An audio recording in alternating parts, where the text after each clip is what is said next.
The very first session we picked up, Bangladesh team picks up 4 wickets. That was a very good session. But what went wrong in the second and third session? Look, it's the story of our test match cricket at the moment. We were good for one session and then we have one really bad session, and I think maybe guys just a bit impatient.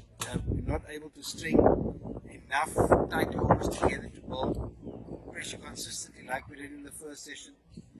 So very disappointing after lunchtime. I thought we bowled fantastically in that first session, but weren't able to sustain it after lunch. Just go searching for wickets, bowl a few soft balls, come around the wicket when we should be over the wicket. Just make basic errors by not being patient enough when we bowl. And it's looking for wickets, and they were actually giving us so many boundary balls and so many wickets. What is the message? The message is always to just focus on bowling dots, bowling pressure, staying in control of the run rate. We definitely an attack that needs to do that to get wickets.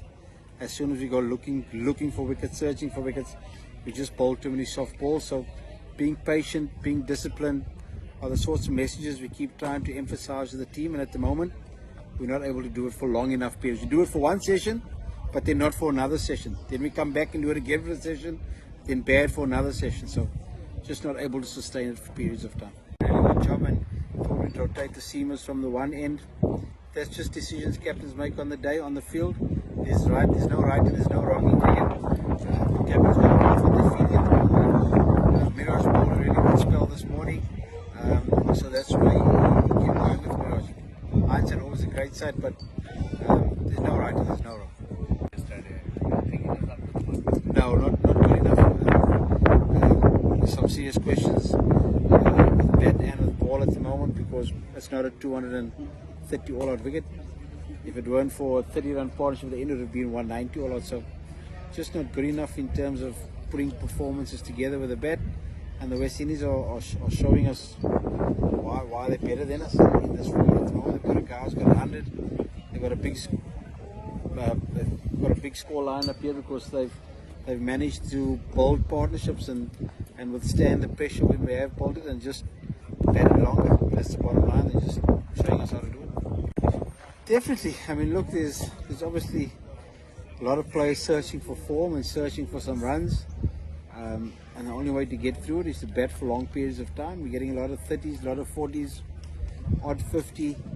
Nobody's doing what Kyle Myers is doing and getting a big 120, because that's the difference between getting 230 and getting 400. Is somebody's got to get 126 like he's doing. They chased down 400 against us in Chittagong.